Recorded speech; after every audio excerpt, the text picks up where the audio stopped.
they literally build a list and then for like a year, don't send a single email to the list.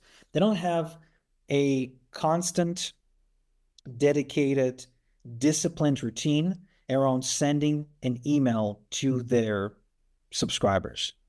And that's probably costing them a lot of money. So you need to be emailing your list every single day, and you need to have a reason to email them every single day. Now, another thing that I would highly recommend is that you don't just build a list, but also build a buyer list. You should segment and separate people who opted in but did not claim a phone call and people who opted in and claim a phone call, because those who claim the phone call are much more responsive and therefore most likely will convert better for you when it comes to sales.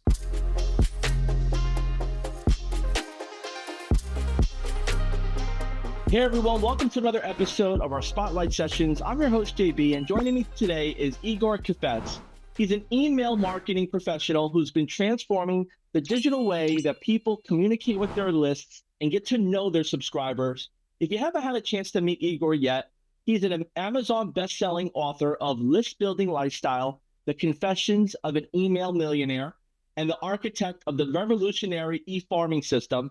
As one of the world's highest paid email marketers, Igor is here to unlock 3 game-changing secrets that can help you skyrocket your business using high level and helping your customers do the same.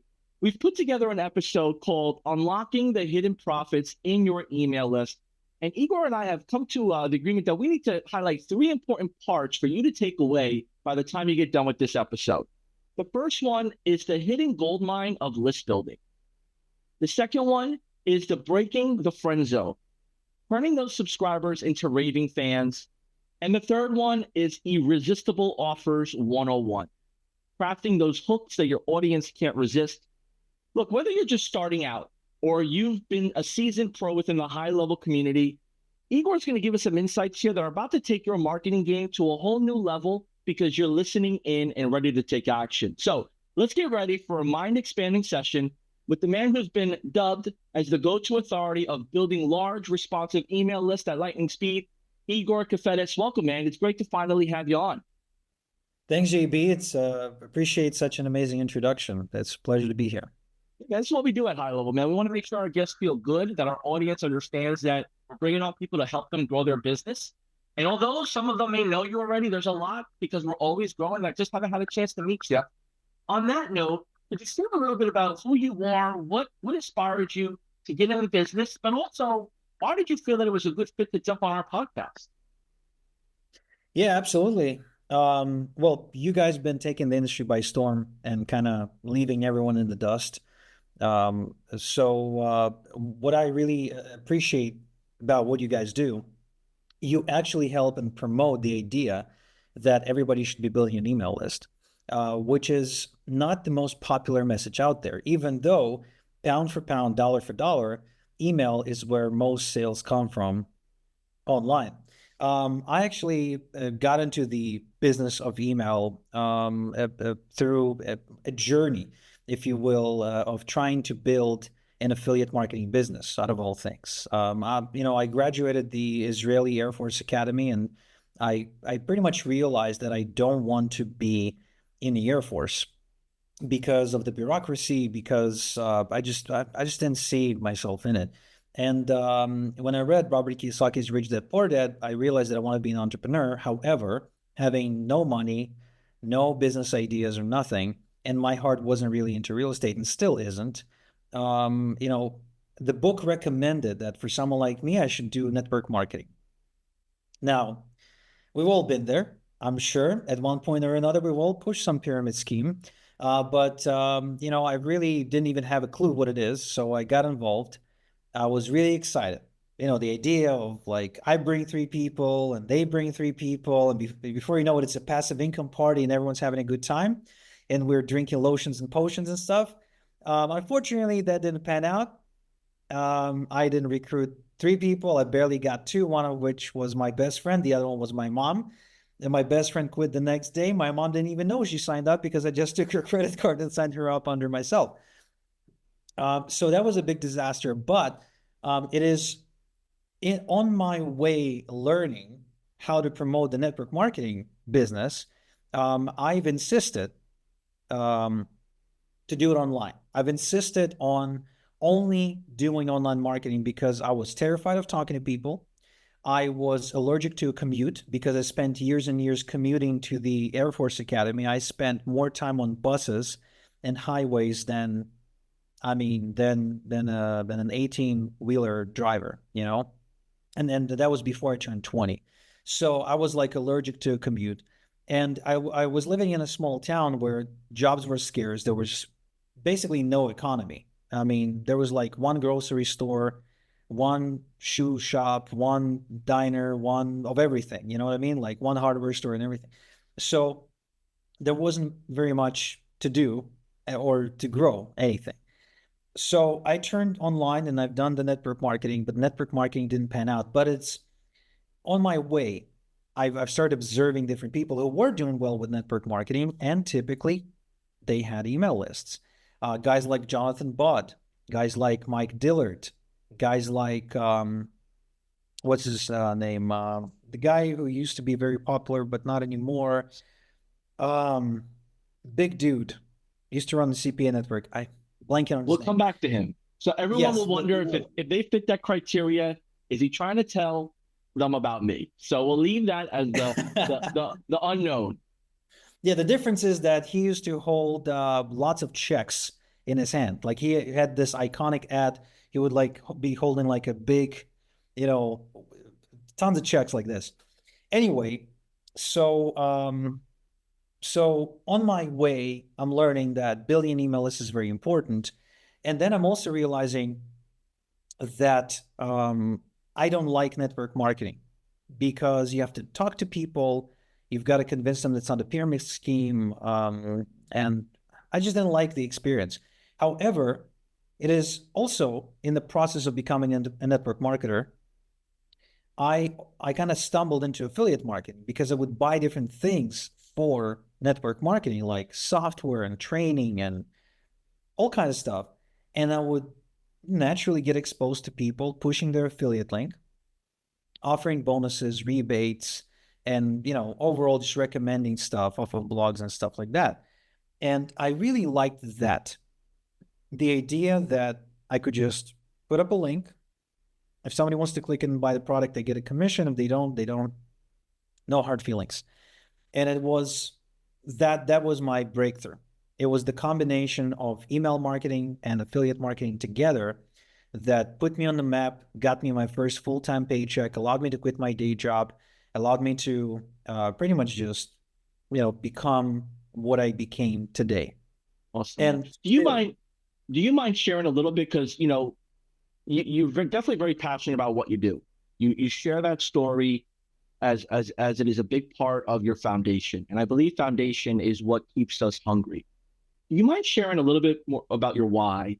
Is it what keeps you going with this always ever evolving business that we're in, the competition, but also the defense, the offense. Like we're like squirrels sometimes in this industry. What's your why? If you don't mind sharing. If my why can be summed up into I have this T-shirt and I wish I wore it today. Basically, it's an image of a bear chasing some guy, and beneath it says motivation. I'm just very good at scaring myself into doing things. And once upon a time, I've really kind of internalized the message that I am poor, but I hated it. You see, what happened was I was born in Ukraine, and in Ukraine, it's like a whole ecosystem of its own. People do business differently over there. And my dad, he borrowed $10,000 from a local mobster, Nikolai Makarenko, that went by the nickname Makar. And he basically invested it into a farm, also known as kolkhoz. If you've ever studied the Soviet Union, you probably heard the word. Basically, state-owned farm. Him and a few of his buddies each kind of chipped in 10 grand, which for Ukraine is a lot of money, even today. But this we're talking more than 20 years ago. And they wanted to grow produce and sell it to businesses and grocery stores. However, The CEO of the farm had a different plan. He figured it'd be much better if he spent all the money on gambling and hookers, which he did. And basically, that was the end of it. They caught the guy, they beat the crap out of him, but they couldn't get the money back. They sold off parts of the kolkhoz, but still not enough to pay my car. So my family, well, my dad ends up selling the car and selling the apartment we had, and with whatever was left, which was roughly $1,000, and about 12 these big bags of stuff. We're talking like all the clothes we've had, dishes. I mean, whatever we could pack in a bag, we took it, and my family immigrated to Israel because we're Jewish, and we found a loophole, and we were able to get the Israeli residency and then citizenship. And what happened next kind of sucked because within about 6 months of moving to Israel, my dad suffered a not really heart attack, but it was like an issue with his heart, and the doctors rushed him into a double bypass. That rendered him unable to work for many, many years, and kind of like trying to qualify for different subsidies and different social security programs unsuccessfully. It took about 10 years to actually qualify for disability. But in those 10 years, we either lived off of one income, so my mom would go to work at a factory or something, or no income at all, which means we would be subsidized by credit cards and my grandma, God rest her soul. So in those 10 years, I've pretty much lived in poverty. From the age of about 12 until the age of about 19, I was extremely poor. I couldn't afford, first off, we never went on any vacations, ever. Not even, we didn't even drive to vacations, like let alone fly somewhere. We always lived in, the bank account was always in overdraft, like constantly, to a point until it reached, I think, something like 30,000 shekels, which is like $10,000 in overdraft at one point. It was very common for me to go with my dad and scout dumpsters for furniture, devices, anything, because in Israel, there's a culture of throwing stuff out rather than fixing it. So, you could find like a perfectly good couch sometimes. You just had to carry it home. So all kinds of stories like that. And I've internalized that being poor sucks. And I just didn't want to be poor, like ever. And so for me, finding a way to be my own boss was critical, which is why I spent the first 3.5 years unsuccessfully trying to do that until I finally made some money. But what keeps me going, I think, is exactly the same thing. And this is something I've talked at length about with my mentor. And I told him that I can't switch off this mechanism that is in constant survival mode. That just, it doesn't matter how much money I made last month. I'm like, every month I'm like starting over from zero. And I'm chasing that fear away by earning money. Now, unfortunately, this makes me good at making money, like actively making it, but it makes me terrible at investing it because I like the long-term strategic thinking to do that.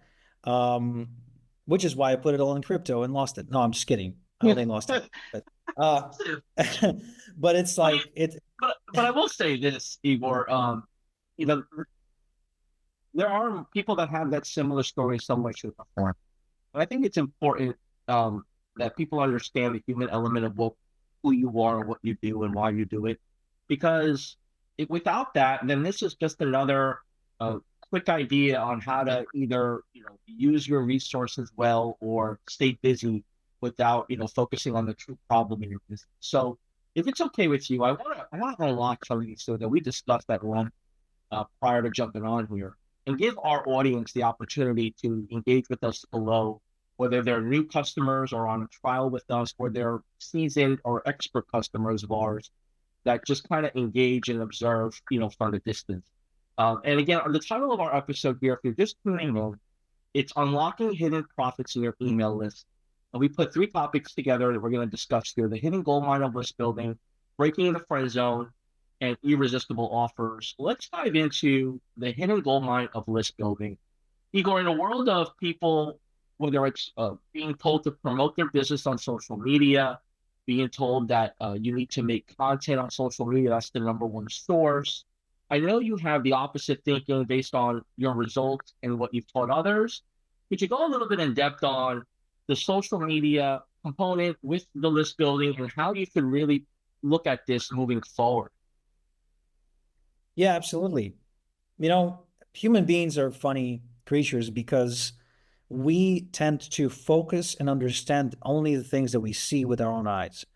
Like one of the reasons why people love investing in real estate and not necessarily, for example, crypto or stocks or other things is because they can see the real estate.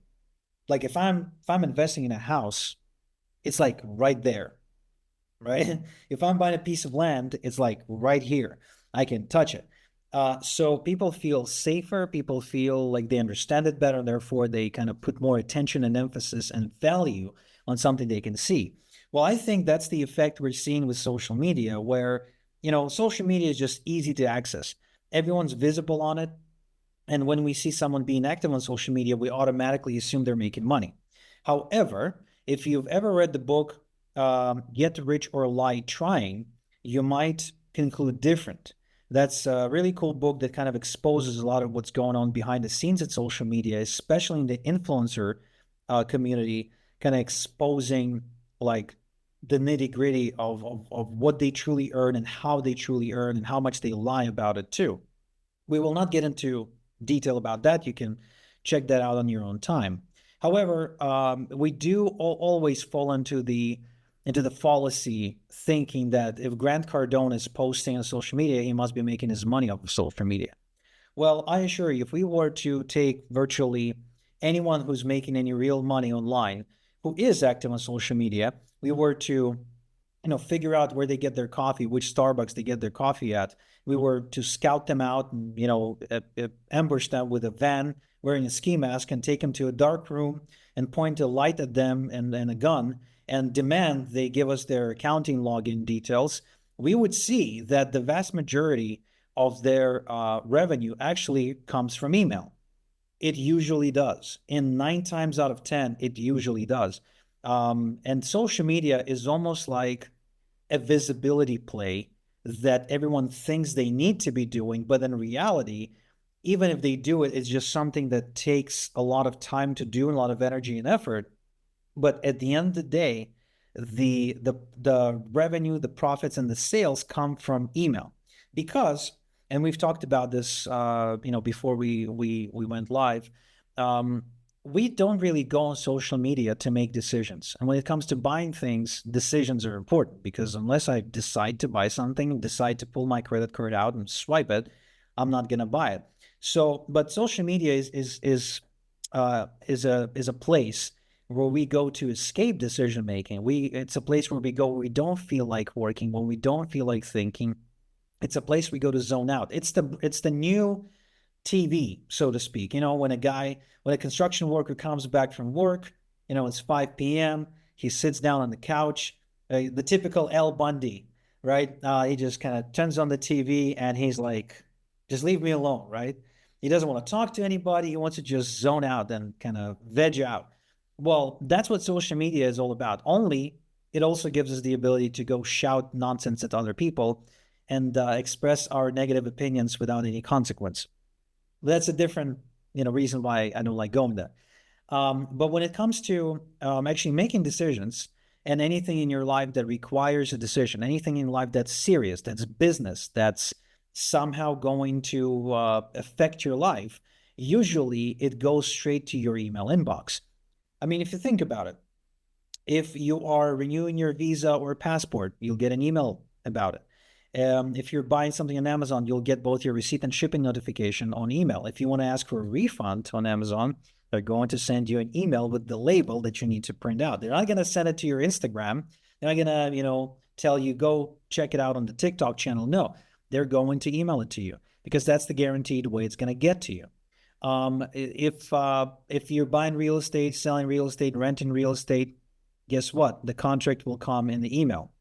If you are setting an appointment with somebody, maybe with your child's school principal, it's going to happen over email. I mean, there might be a phone involved too, but it's usually going to involve email. Anything that's official, anything that's business, anything that's transactional usually will involve your inbox.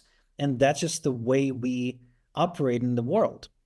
So when it comes to buying and selling, when it comes to your business, even if you do social media, I believe you should gear everything towards building an email list, because the moment you have your customer's email address, it's like you have the permission to enter their personal universe, if you will. And you can go there every day and get in front of them. We'll talk about the frequency of how often you should mail, by the way. And it's probably going to be a little bit controversial, but if I have an email address of somebody that I can convert into a customer, I'm going to do my utmost best to appear in that universe every single day. I'll make sure I have a reason to be there, but I'll be there every single day, pushing them to a sale. I really appreciate you going in depth around the why and the how of how social media has become the distraction, right? For marketers, it's almost like the magic trick, right? Like this is part of the illusion, and the real magic trick is in the function and the mechanics that you don't see with the naked eye. And I really appreciate, because I never looked at it like that. To be honest with you, Igor, I always looked at it as, and again, I've never really been part of any affiliate marketing. I've never been really a part of any network marketing. I just didn't catch my eye. I mean, I used to be on AOL back in the day. I would go into MIRC, ICQ. I would, all those things, but I would never Dude, you are get. old. I am, I am, and there's a benefit, right? This is like when Wares or Juarez, whatever you want to call it, first came out, right? Those were the early stages in their like this early 2000s, right? But I never looked at it this way, man. And the way you describe it is truly a gold mine. And if you're not digging for it, you're not going to know the real benefit of list building. So I want to just pivot here a little bit, and this will lead up into the frequency. In today, there are, depending if you're, targeting corporate clients, consumer clients, other marketers, so on and so forth. Could you give us the general best practice, if possible, of list building 101 in today's social media economy, right? How we interact. Yeah, absolutely. I'll do my best, as it's a vast topic, but one It thing I'll is. tell you, first off, anything you do at all, any content you post online, any ads you do online should always lead to an opt-in form and getting the email address as soon as possible. In fact, that's like the first transaction that you'll have with your potential customers. Once you have their email, you now have the ability to contact them again and again and again until obviously they unsubscribe. And that is a tremendous advantage, because you don't know like when they're going to fall off your funnel.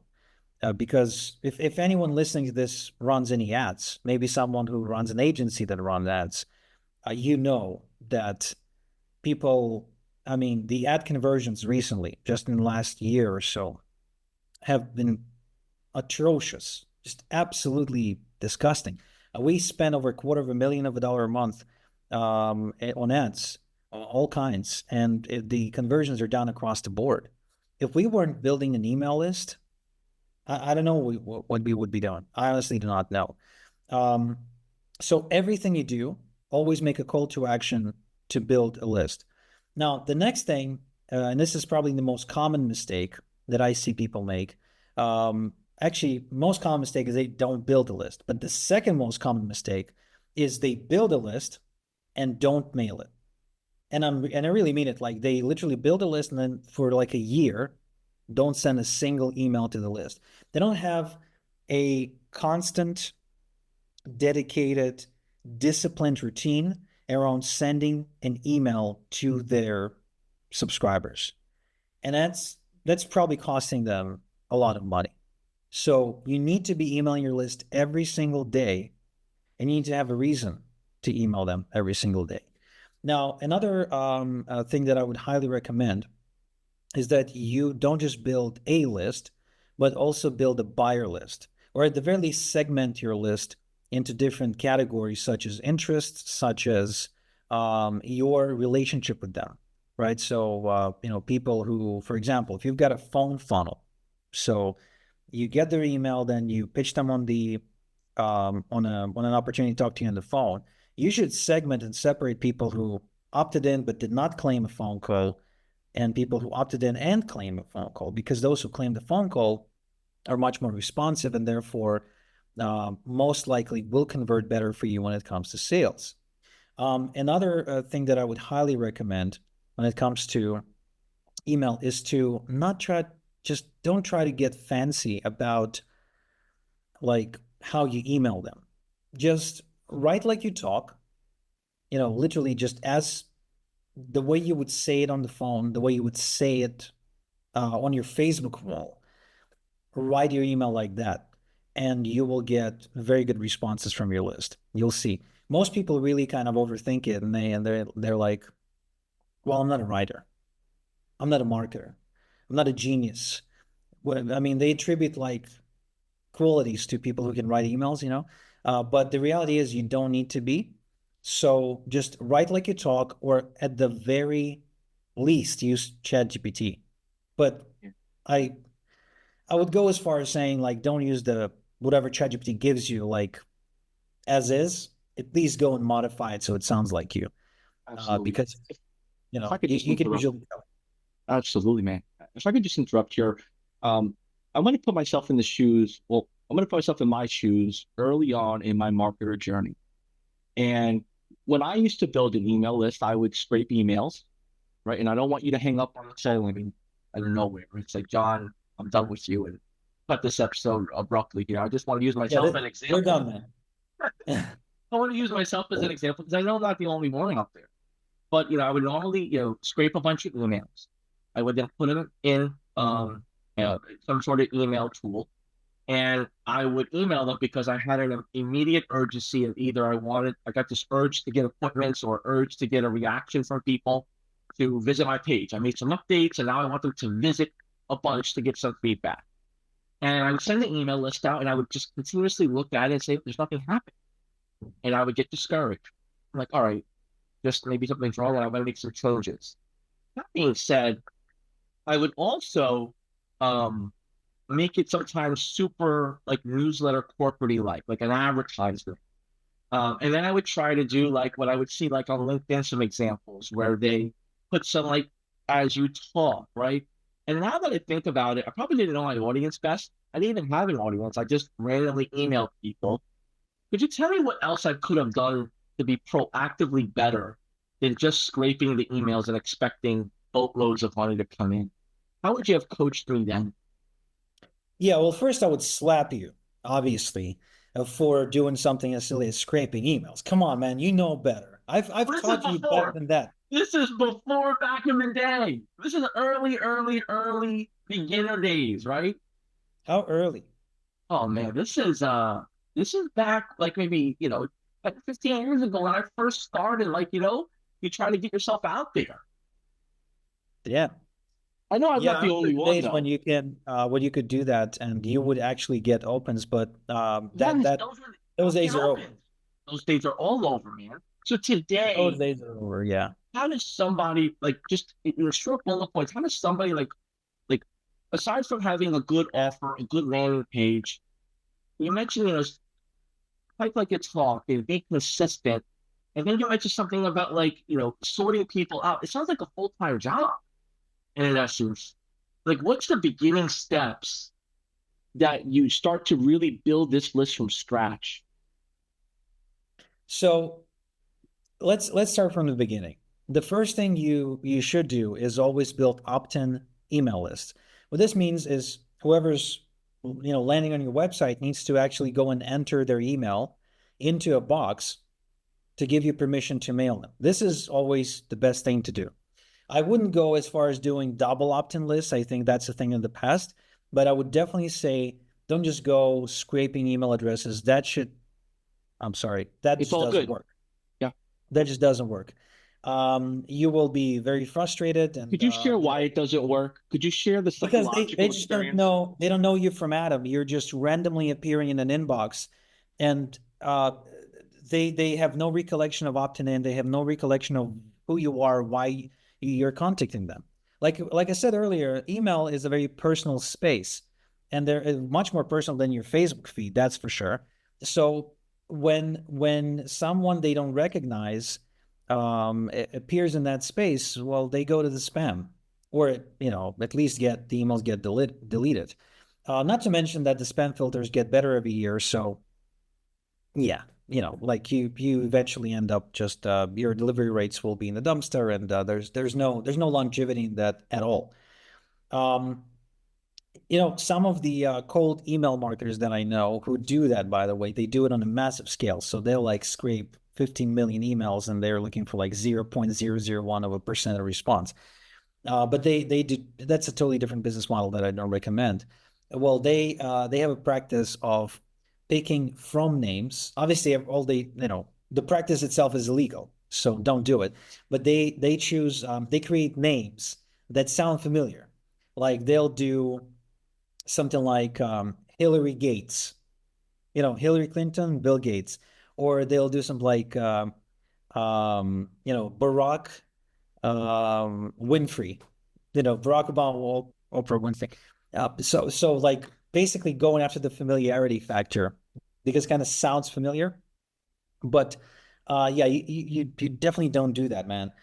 Instead, you always build opt-in lists. They're always going to be much more responsive, and they're always going to actually make you money because these people want to hear from you. They have a reason to hear from you. They've recognized your name from before, and eventually you want to get to a place where just having your name in the from box is enough for them to want to open it. As soon as you get to that point, you're on your way to make millions. That's powerful. So thank you for that. And I just put myself out there in my early stages because, we might be trying to like work really hard, right, to build our from scratch, to leave our 9 to 5, to put ourselves out there, to put the work in, right? We hear these kinds of phrases: put the work in, hustle, go at it, go hard, nonstop. And sometimes we don't know what those actions really should be including. So thank you for the advice there. When it comes to building this opt-in, could you just kind of maybe give me your take? If I were to go on social media and I leverage social media, maybe in a group, maybe on my feed with my friends, and I say, hey, look, I'm putting together a beta on this new feature I'm adding to my software. Would love to know if any of you would like to take part in seeing a sneak peek. Visit the site, fill in your email that I can send you the invite, and we'll chat in a Zoom next week, right? Like something like that. Is that a good use? Is that how would you rate that as a first timer taking what you're saying and trying to put it into action? Well, if you've got a Facebook group, what you want to do is you want to channel them to an email list with some sort of a reason to opt in. Getting on a Zoom call with you is a good enough reason to do that.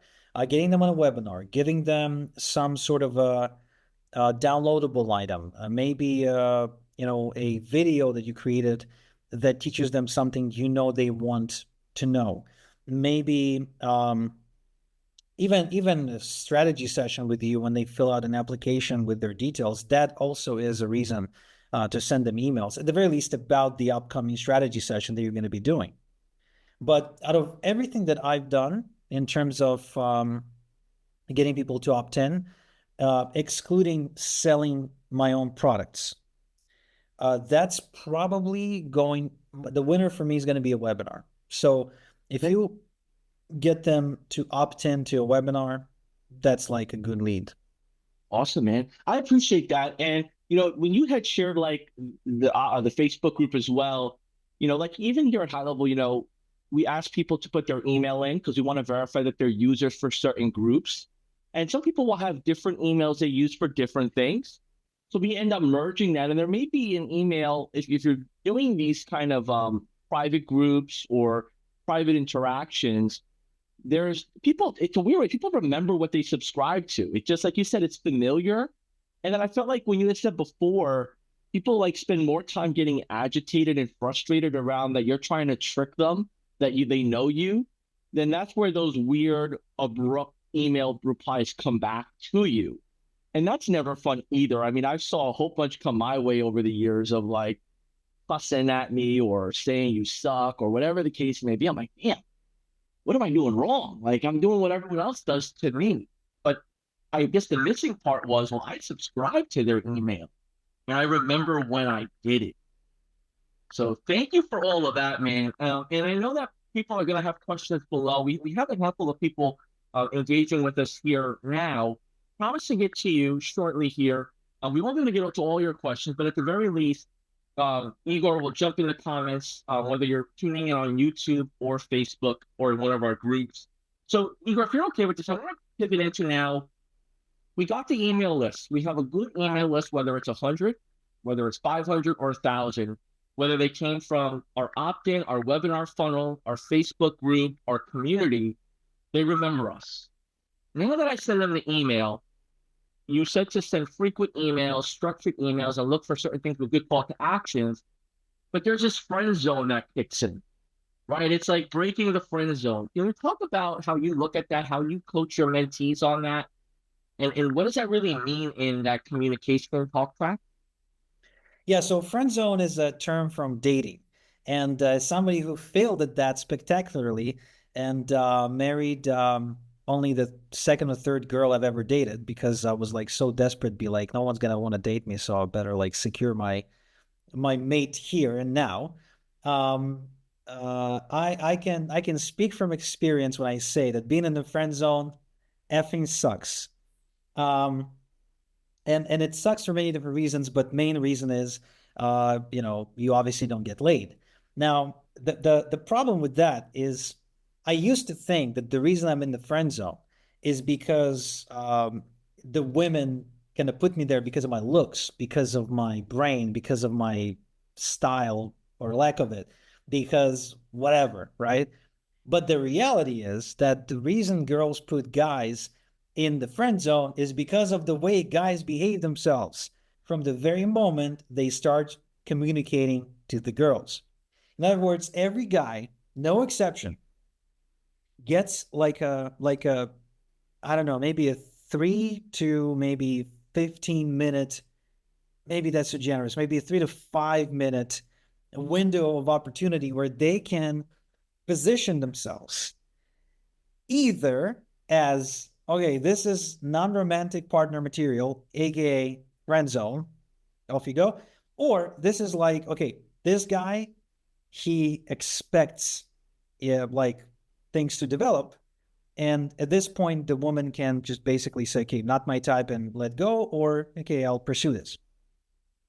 And the same exact thing happens with your email list and with every prospect slash customer slash visitor that comes across your marketing universe.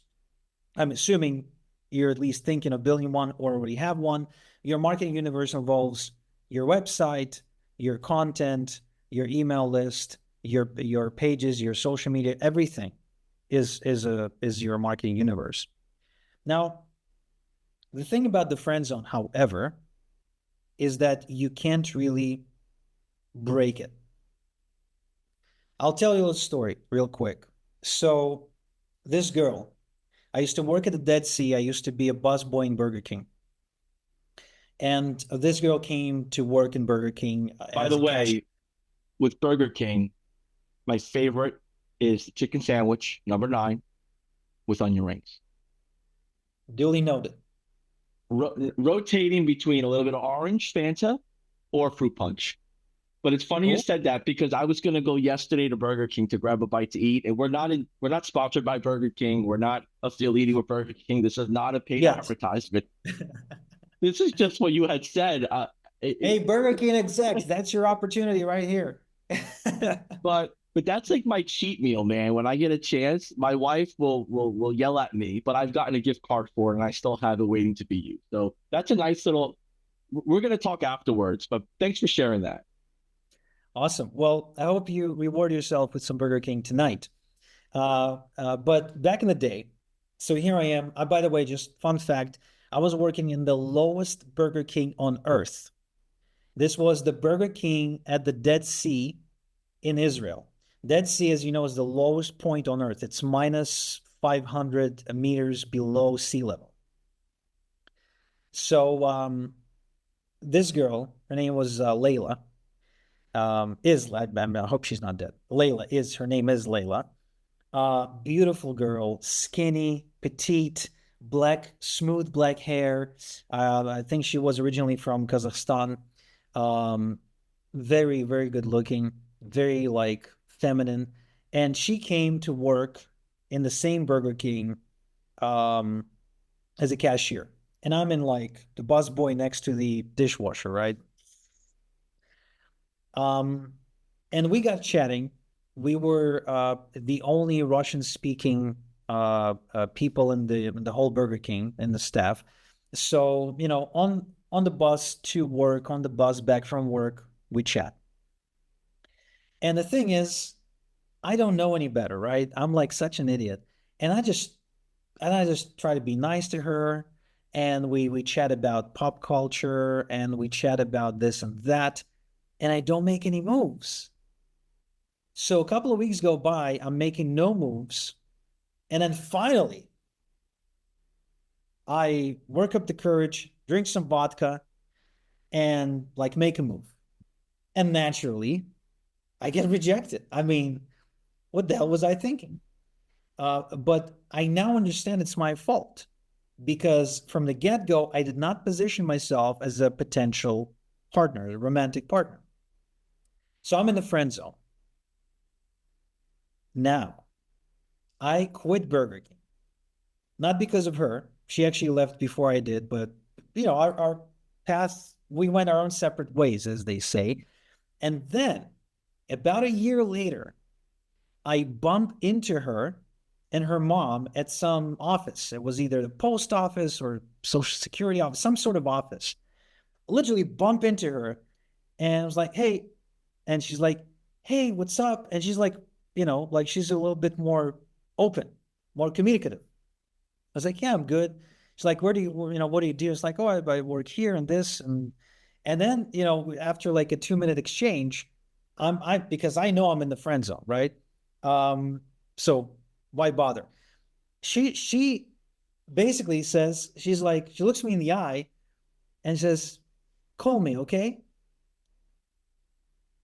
What the hell just happened? Did I win the jackpot? And yeah, I did. Basically, I ended up calling her like a couple of days later. We hooked up, and I mean, it all went really well. But that taught me a big lesson. And the lesson is you can't break out of the friend zone unless you're willing to take a big break and then reappear at some point later. So you're sort of like resetting the whole thing. See what I mean?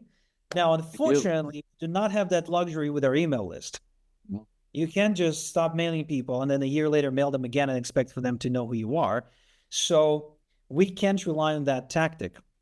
Instead, we must position ourselves in that relationship as an authority and somebody who sells something. And what's going to happen is the way you do it is by mailing them every day and pitching something in every email that you mail. Because if you don't, and you get them on your list, and you mail them for a week, not pitching anything at all, and or worse, giving them free stuff, it's like, hey, here's a freebie, here's a freebie, here's a freebie.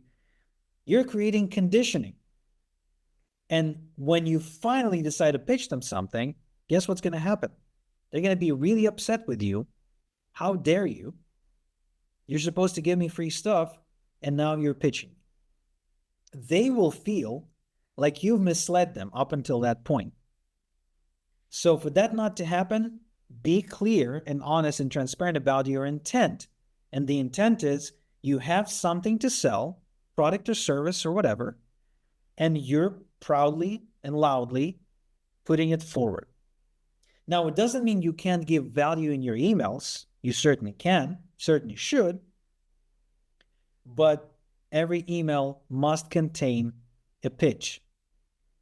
Now, there's a great way, and I think that kind of ties really nicely into the third thing we wanted to discuss. There's But I a do have a way. quick question. I know you're about to get into the goods right now, And we got new people that are tuning in. I'm looking at the count. We got more than what we had when we started here. If you're just joining in right now, you got to catch up to the beginning, because the third bullet point we're about to get into in a few minutes here is built on the foundation of the first two. So just stop watching this point here and click the rewind button, because there's some goods there. But I wonder if I can here, Igor. I had a chance to kind of have you coach me in front of those that are brand new to the industry, maybe new to high level, maybe new to building an email list. I want to now put myself in the situation of a SaaSpreneur.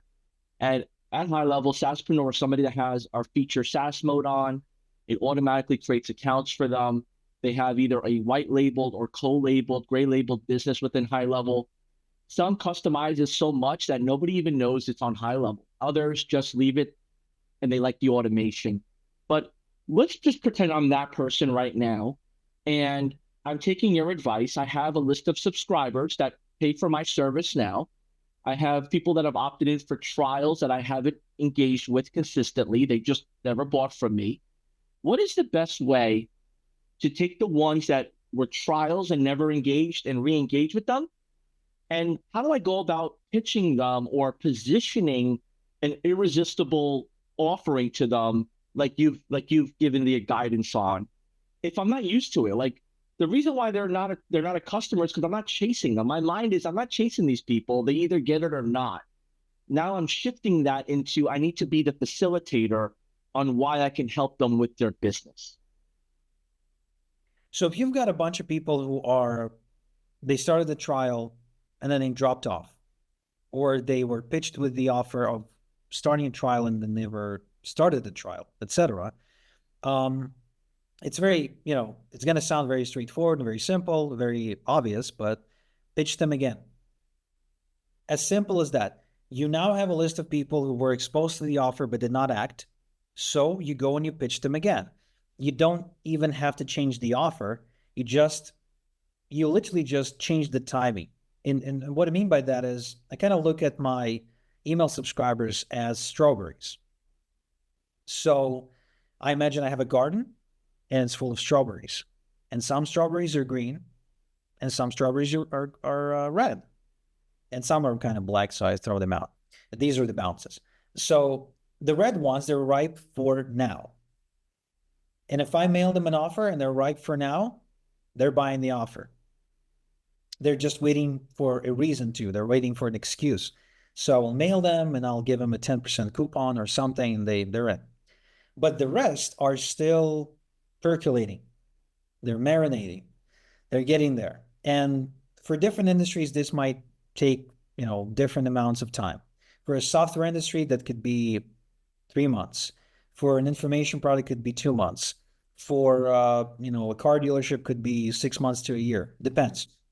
But point being is that every so often, a portion of your email list is going to get to a point where they're ripe to take action.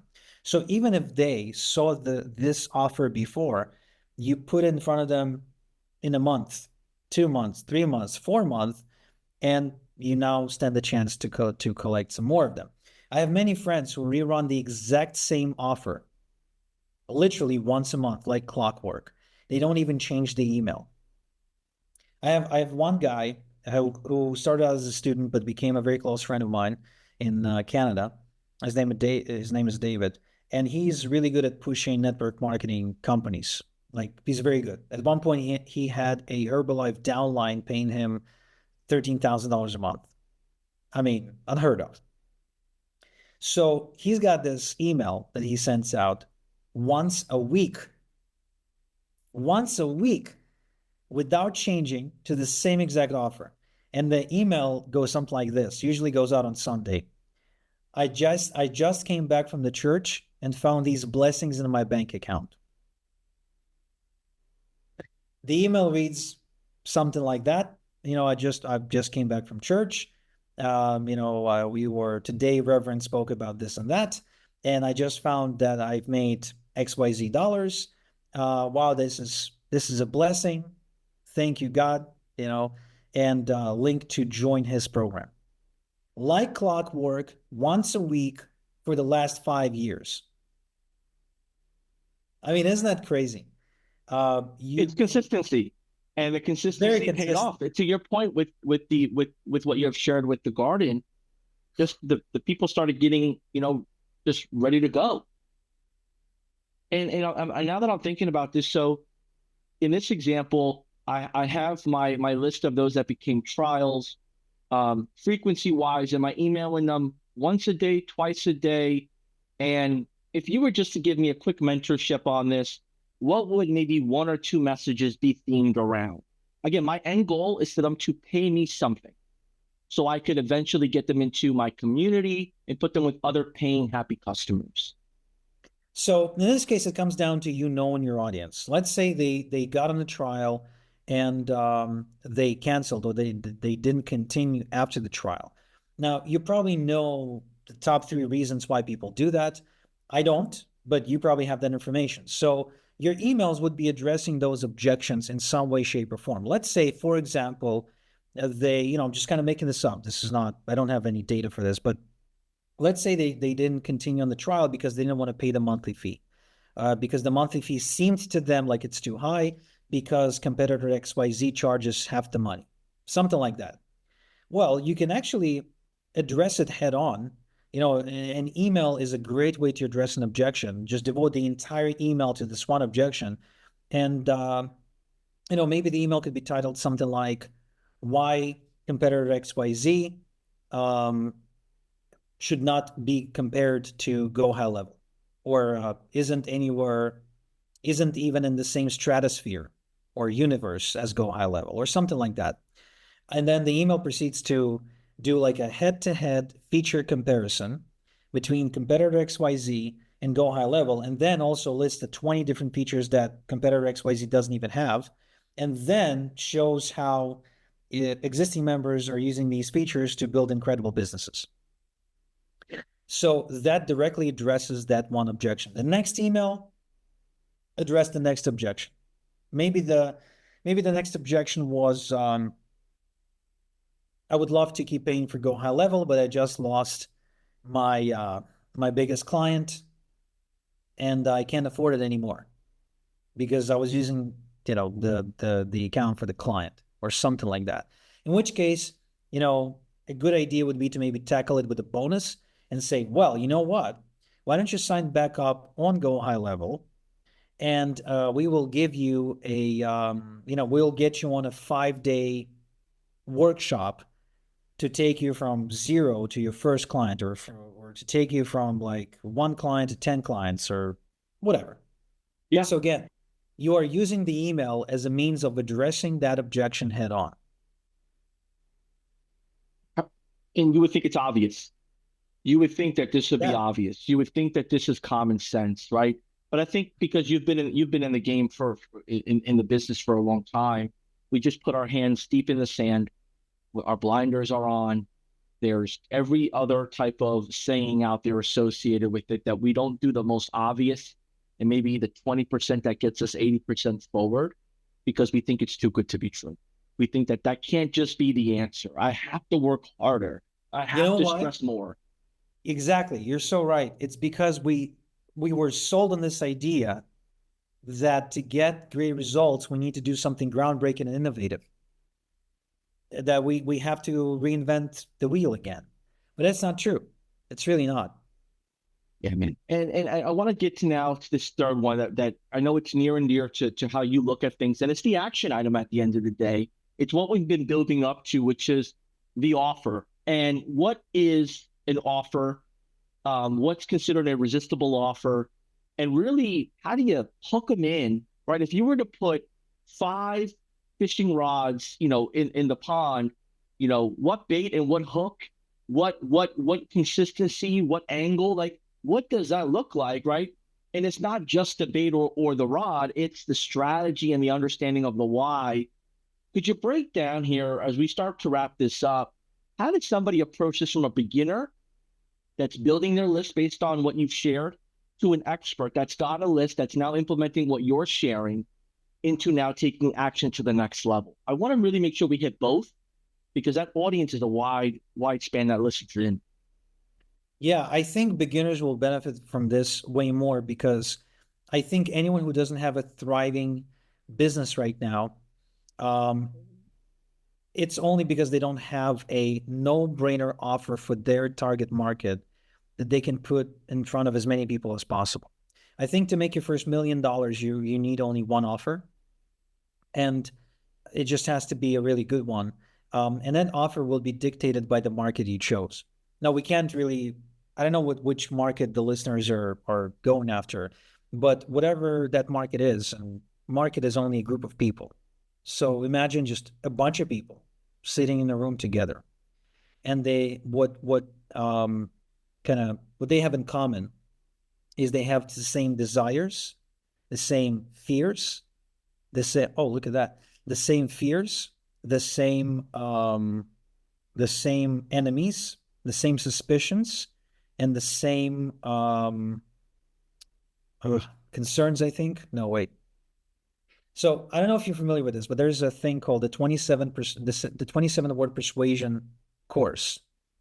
It's a really short book by Blair Warren, a guy who studied cults and persuasion for a long, long time. And he concluded that all persuasion comes down to um, basically a 27-word statement. Okay? And the statement goes like this. I will read it to you right now. People will do anything for those who encourage their dreams, justify their failures, allay their fears, confirm their suspicions, and help them throw rocks at their enemies. So a market is basically a bunch of people who are all united in these five parameters: dreams, failures, fears, suspicions, and enemies. So your offer for that target market must then give the benefits, give the dream benefit, eliminate all the fears, all the suspicions, okay, and be presented in such a way that it basically feels like a no-brainer. Like, almost like they'd be dumb not to take you up on that offer. For example, back in the day when I started my agency for traffic generation, I kind of realized that there was a group of people out there who were frustrated network and affiliate marketers who really did not know how to get traffic, but the one thing they knew they needed was traffic. Kind of like people know that they need to get in shape, but they don't know how to get in shape. People know they need to lose weight, but they don't know how to lose weight, in the way that it works. So I just put together an offer for a market that was only 300 people big.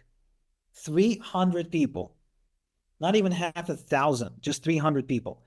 And it was a very small community. And for those people, I put an offer together, and I said, I'm going to drive traffic to your link. And I don't care if it's an affiliate link or a blog, I don't care what it is. And I'm only going to charge you 25 cents per click. And I'm going to guarantee that however many clicks you get from me, you will get at least that many or more. So if you came to me and you said, Igor, I need 200 clicks to my link, I'd say, okay, 25 cents a click, 200, that's $50. And I work to get you those clicks until I hit 200 or more. And later, I've even improved on that offer, and I said, if you want me to send traffic to your link and it's a capture page that's building your list, then if you let me take a look at it, maybe make some tweaks, I'll even commit to an opt-in rate. I'll commit to delivering at least 25, 30%, 40% opt-in rate for you as a guarantee. And if I can't, I'll keep sending you more traffic until I hit that number. So I had a hungry market that I knew wanted traffic. I had an offer which was irresistible. I'm going to drive traffic for you. You don't have to lift a finger. Just give me your link. I make it a no-brainer by saying I will guarantee and commit to a certain amount of traffic no matter what. And it's only 25 cents a click. For someone that doesn't take you up on the offer, is that because they're not your ideal client? Because whatever, let's say they believe it's too good to be true. Let's say they don't it's overwhelming. Let's say that it's just they don't understand the value. Does that mean they're not really the ideal client anyway? Not always, but often that's the case. Sometimes there are an ideal client, but they need to go and try other solutions and fail before they come back to you. In my case, it was very easy. It still is very easy because most people fail with paid traffic generation as well as free traffic generation. How many stories have you heard of people trying to build a blog or trying to build a social media following or trying to run ads only to crash and burn? And here I am saying, look, guaranteed solution right here, still available, you know? Um, But also, but it could be your audience too. You may could not be be. sending it to the right audience. Absolutely. You can have a great offer, but putting in front of a market that just doesn't want to buy from you. Like I've seen this many, many times where people really went out of their own way to create like really great offers, but the markets they chose just couldn't or wouldn't buy. For example, a guy who created with like a training program for employees that he wanted to sell to bosses, but the training was supposed to be delivered by the boss. That never succeeded because the boss doesn't want to deliver a training, right? I know a guy who created a course for children for basically teaching entrepreneurship, and the parents don't need to sit there with the child or anything like that. But the problem is, kids won't sit through like a 10-hour course, so all kinds of examples like that where people come up with great offers, but just for the wrong market or in a wrong format sometimes. And that, but that's not a fatality to speak in the lingo of Mortal Kombat, because you can always tweak your offer and you can make it better. You can always learn from the market not taking you up on your offer, tweak it and run again, tweak it and run again until you finally hit the jackpot. And this is truly one of the biggest lessons because you learn more from your failures than from successes. Like imagine the unlikely scenario of you launching an offer and having a blockbuster right away. You will have no idea why this is a blockbuster. But if you start off, you launch a product and it doesn't work, you launch another and it doesn't work, you launch another and it doesn't work, and then the fourth one works, you actually learned and made it happen. This is what happened with me. The first one I launched was an 80-page book on mindset, basically. It had a very creative title, How to Develop a Six-Figure Mindset in 30 Days. I didn't get a Pulitzer for that, but hey, what do they know? So I sold one unit for $27. The second one, I released an ebook training on how to use Twitter to get traffic. I sold two of those at $7 a pop. Now, the third one, though, it was a course, like a proper course on affiliate marketing, specifically on a strategy requiring to build a buyer list for affiliate promotions, which is a very good strategy if you're an affiliate marketer. And that one succeeded. First at $5, and then I raised the price to a whopping $7. And then the $7 kept selling, and then I raised it to $9.97, and then it kept going. Finally hit my plateau at $19.97, but then I created an upsell for $27 and another one or $60 or $57, and boy, did I make some money. So it sounds, by the sound of this, you did a lot of A, B, C, D, E, F, G, H, I, J, K, the rest of the alphabet testing. You did a lot of testing I was just trying lots of different stuff. But the biggest thing to test is not your headline. That's what I'm trying to say. The biggest thing to test is your actual offer. If you're putting out an offer to a market and it's not converting, you change the offer. And offer is what? It's the components of the offer, all the different things they get as part of the package, but also the price, but also the guarantee, but also the positioning. For example, you could sell a training on how to use Twitter to generate clients, but you can also customize it, and you can, create a training for coaches and consultants on how to use Twitter to generate clients. So in that You point, could customize. in that example there, Igor, let's say now the offer is the issue, and let's just say to play devil's advocate here that, well, no one, I don't use Twitter. I never got to use X, but I'm interested in threads. So maybe if the person writes the book around threads, the power of threads, how threads is bringing on the new age of marketers, how threads beats X, how you can grow your business on threads and make an offer around that, could that be also the problem that maybe you're positioning something that isn't as relevant or exciting to the audience, maybe to you, but not to the audience? Yeah. So first off, let me Google what threads are. Is it So, like an Instagram thing? hold on. So, yeah. So basically, and I came across this myself.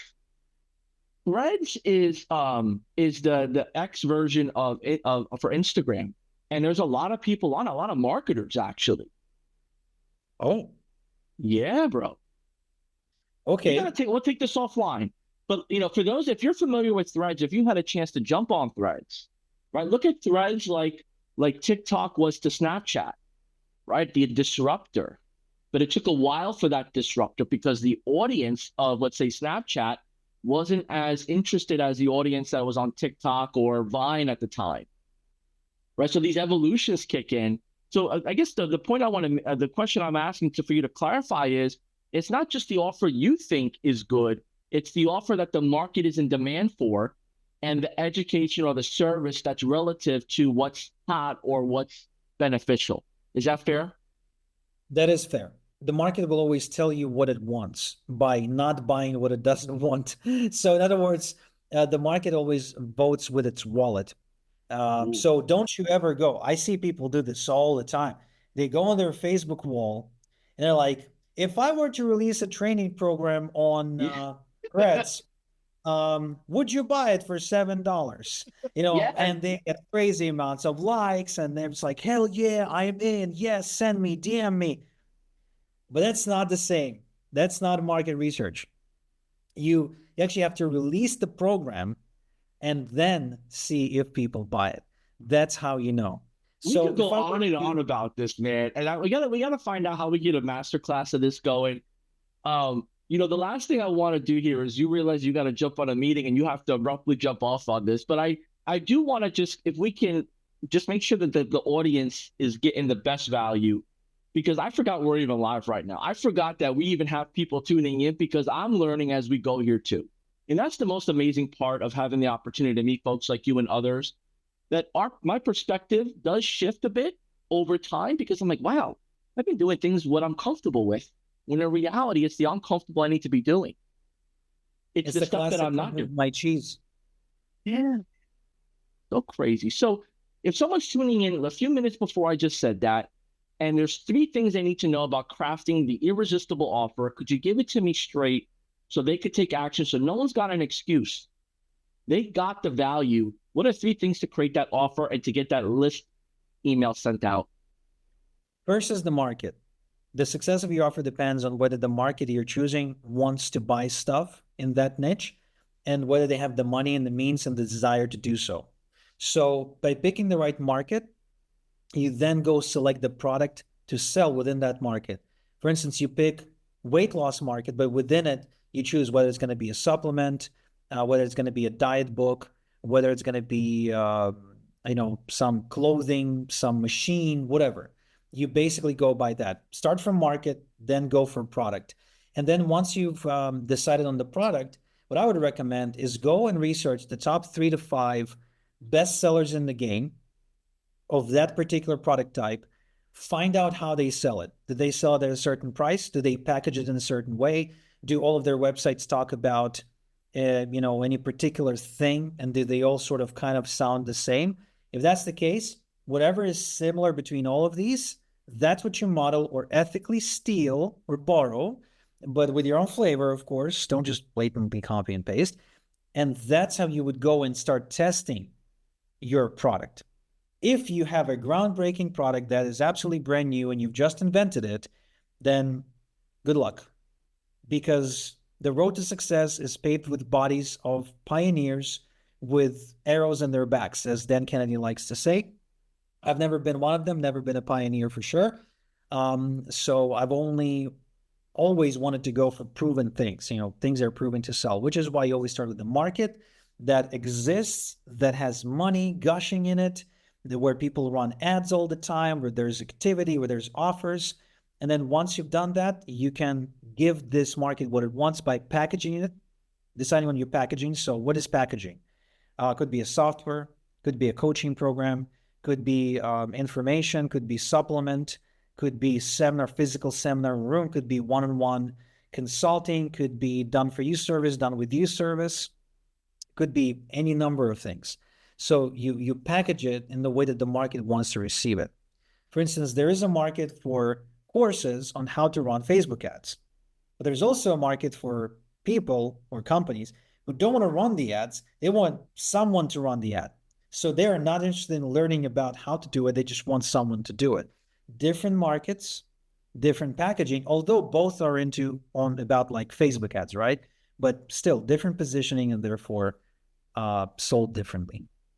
And thank you for going in depth on that, because it's so important that we understand like the difference between one audience to another, how to speak to them, as well as the power of repackaging, and adding your flavor, your uniqueness, your offer, your bonuses to something that's already working.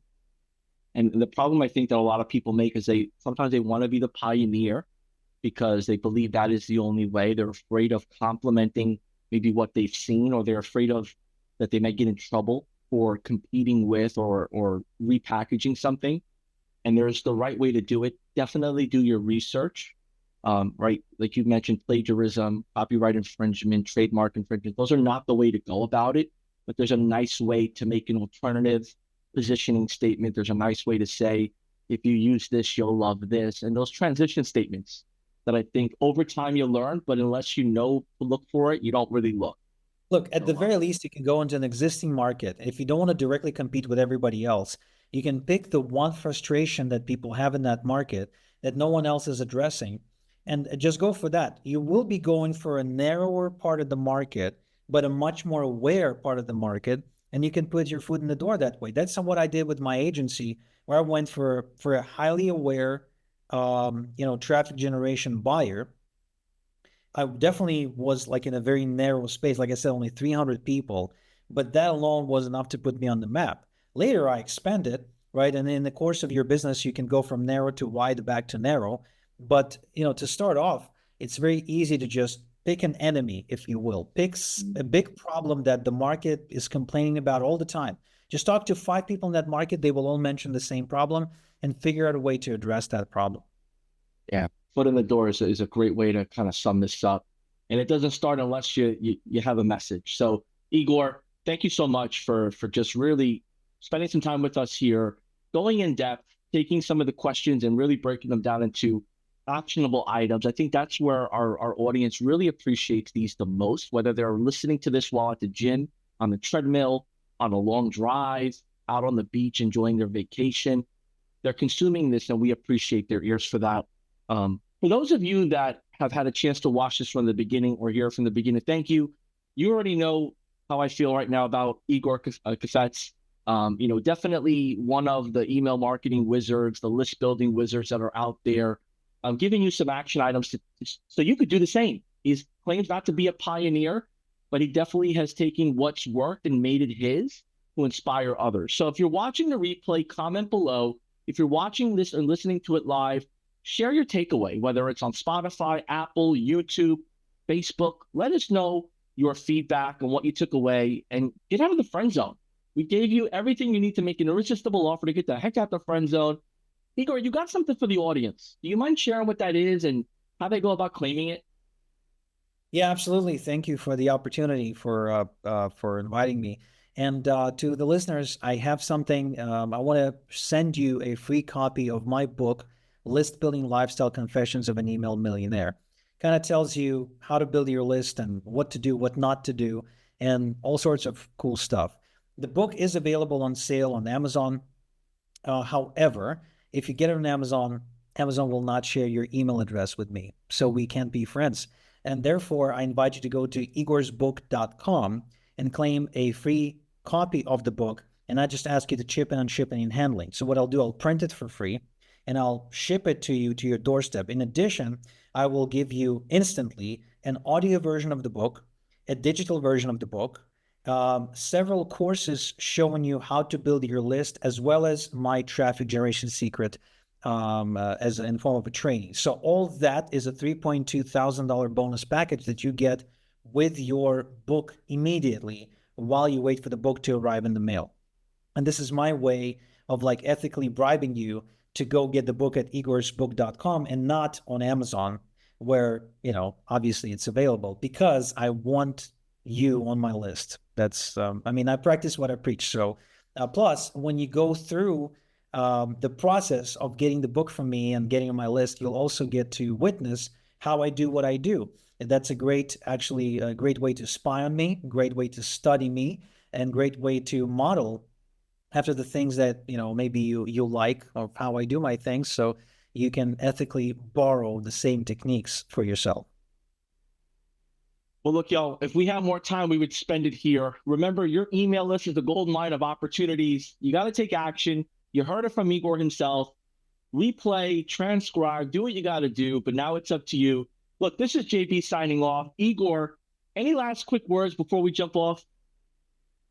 Yes, build your list if you're not building it yet. It's kind of like that old Chinese proverb, when's the best time to plant a tree? 10 years ago, the next best time is now.